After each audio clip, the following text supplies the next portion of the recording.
స్వచ్ఛత అంటే నందిని. నందిని పాలు మరియు పెరుగు. నమస్తే అమ్మా. నమస్తే అమ్మా జయలక్ష్మి. అమ్మా, హ్మ్. ఇంట్లో మనం వాస్తు ప్రకారం చూసుకుంటే ఈశాన్యంలో నీళ్లు ఉంచుతాం. హ్మ్. దీని వెనకాల ఉన్న ఆంతర్యం ఏంటమ్మా? ఈశాన్యానికి నీళ్ళకి ఉన్న సంబంధం ఏంటి? నీళ్ళు ఎప్పుడూ కూడా ఆమ్, శుభ్రతని కలిగిస్తాయి, శుచిగా ఉంటాయి, తడి ఉంటుంది. నీళ్ళు ఎక్కడుంటాయమ్మా? పల్లానికి ఉంటాయి. అంతే అంతే కదా? అంతే.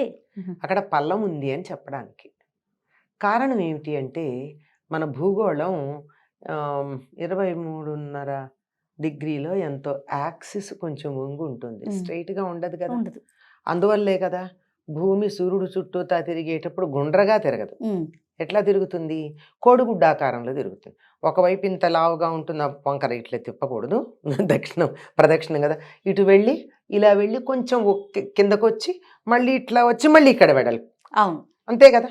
ఇలా ఉండడానికి కారణం, గుండ్రంగా తిరుగుతుంటే కూడా అలా ఉండడానికి కారణం ఏమిటి అంటే, భూమి యొక్క అక్షం యాక్సిస్ ఇట్లా ఉండకుండా కొంచెం వంగి ఉంటుంది.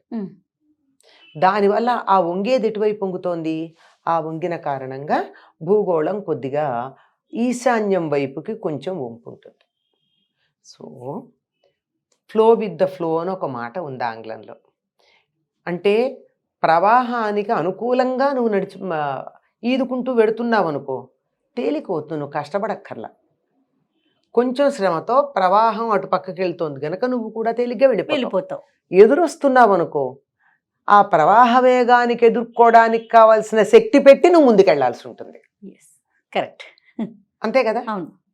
ఇప్పుడు ప్రవాహంతో ఇట్లా వెడుతూ ఉంటే నీవు వెళ్ళవలసిన వేగం నీకు సరిపోతుంది, కానీ ప్రవాహాన్ని ఎదుర్కోవాలి, ఆపాలి అనేది లేదు కదా. ఇటు నుంచి ఎదురు ఈదడం కొంచెం కష్టం. అలా ఉండడం కోసం మనం భూమి ఉండేటటువంటి పరిస్థితికి అనుకూలంగా మనం గనక ఉన్నట్టయితే దాంతోపాటు సుఖంగా నడిచిపోతుంది. అందుకని అటు పక్క పల్లం ఉండాలి. పల్లం ఉన్న చోట నీళ్లు ఉంటాయి కనుక ఇంట్లో నీళ్ళు ఎక్కడ ఉండాలి అంటే పల్లంగా ఉన్న వైపు, ఈశాన్యం వైపు నీళ్లు పెట్టుకోమని చెప్పారు. పైగా ఈశాన్యం ఎవరి స్థానం? ఈశానుడి యొక్క స్థానం. ఈశానుడు అంటే శివుడు. శివుడు ఉండేటటువంటి చోటు. అష్టదిక్పాలకుల్లో శివుడు అటు ఉండేటటువంటి శివుడికి ఎప్పుడూ కూడా కావలసినంత అభిషేకం చేస్తూ ఉండాలి. అందువల్ల నీళ్లు ఉండడం ఆయనకు ఉపయోగం. అంతేకాదు, నీళ్లు ఉన్నట్టయితే అక్కడ చెత్త వేయం. అవునమ్మా. నీళ్లల్లో చెత్త ఇది ఉన్నవాళ్ళు ఎవరు వెయ్యరు, బుర్ర ఉన్నవాళ్ళు ఎవరు. ఎందుకంటే అది మనకు ఉపయోగపడుతుంది కదా. అవును, తాగడానికో, స్నానం చేయడానికో, వంట చేసుకోవడానికో నీళ్లున్న చోట శుభ్రంగా ఉంచుతాం కూడా. అది ఉండడంతో పాటు మనం కూడా ఉంచుకుంటాం.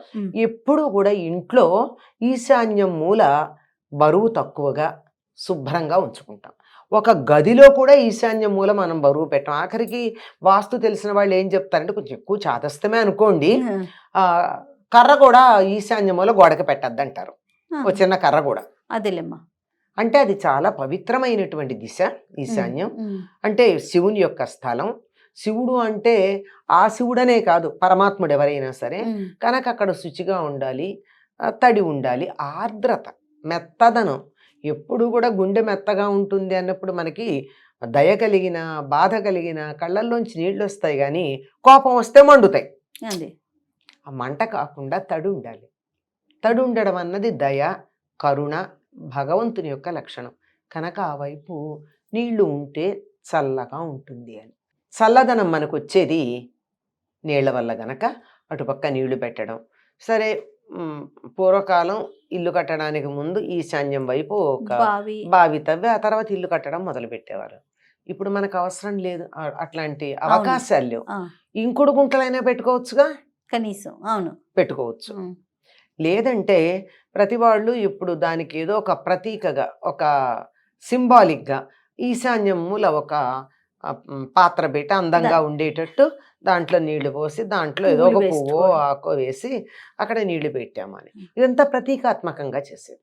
అంటే మనస్సులో ఇది శివ సంబంధమైనటువంటి దిక్కు, ఇక్కడ పవిత్రంగా ఉండాలి, ఇక్కడ మనకి దేవుడు ఉండేటటువంటి చోటు అని మనని మనం గుర్తించుకోవడంగా చెప్పుకోవాల్సి ఉంటుంది. ఓకే.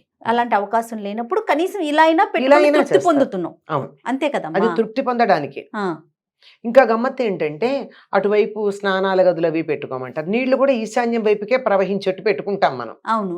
స్నానాల గదులు అక్కడ పెట్టుకుంటారు. చాలా మంది ప్రశ్నిస్తూ ఉంటారు. అది ఎవరన్నా మంచి వాస్తు పండితులు దానికి ఇంకా మంచి వివరణ ఇవ్వాలి. ఉం. స్నానాలు కదా అక్కడ పెడితే ఎలాగా? స్నానం చేసేది కొంచెం మాలిన్యాలు ఎడతాయి ఆ, కదా, మరి నీళ్లు ప్రవహించాలన్న దృష్టితో ఇప్పుడు మీరు ఈశాన్యం వైపు పవిత్రంగా పెట్టారు భావించే కానీ వైపు అవును. అప్పుడు నీటికి స్నానాల గదులు అవి ఎందుకు పెట్టుకుంటారు అంటే నీళ్లు ప్రవహించటమే ప్రధానము, అందుకని అని వాళ్ళు చెప్పిన సమాధానం.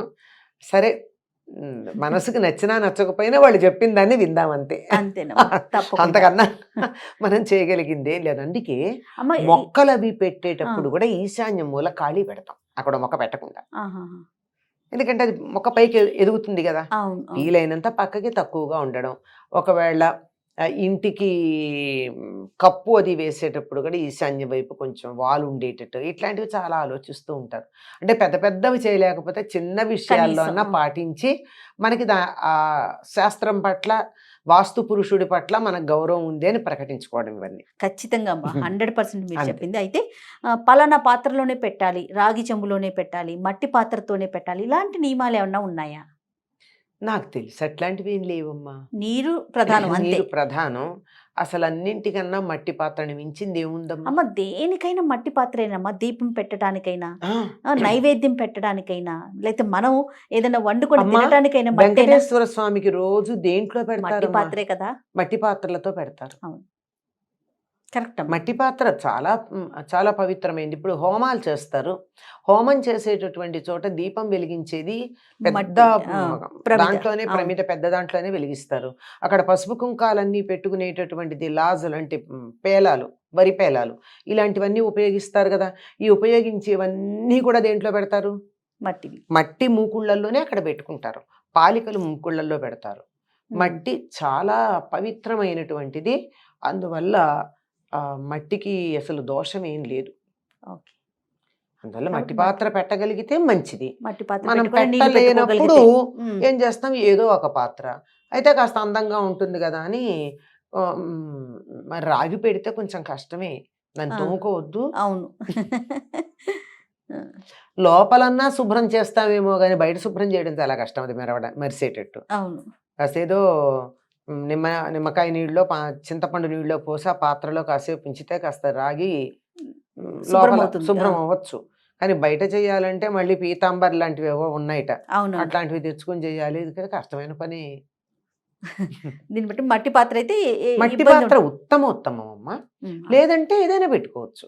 కాకపోతే ఇనుము అంత శ్రేష్టం కాదు. ఇనుము శనికి సంబంధించింది గనక స్టీలు ఇనపది కాకుండా పెడుతూ ఉంటారు. పెట్టుకోవచ్చు. అందువల్ల రాగో కంచో ఇత్తడో పెడుతూ ఉంటారు. ఏది పెట్టినా మట్టి శ్రేష్టం.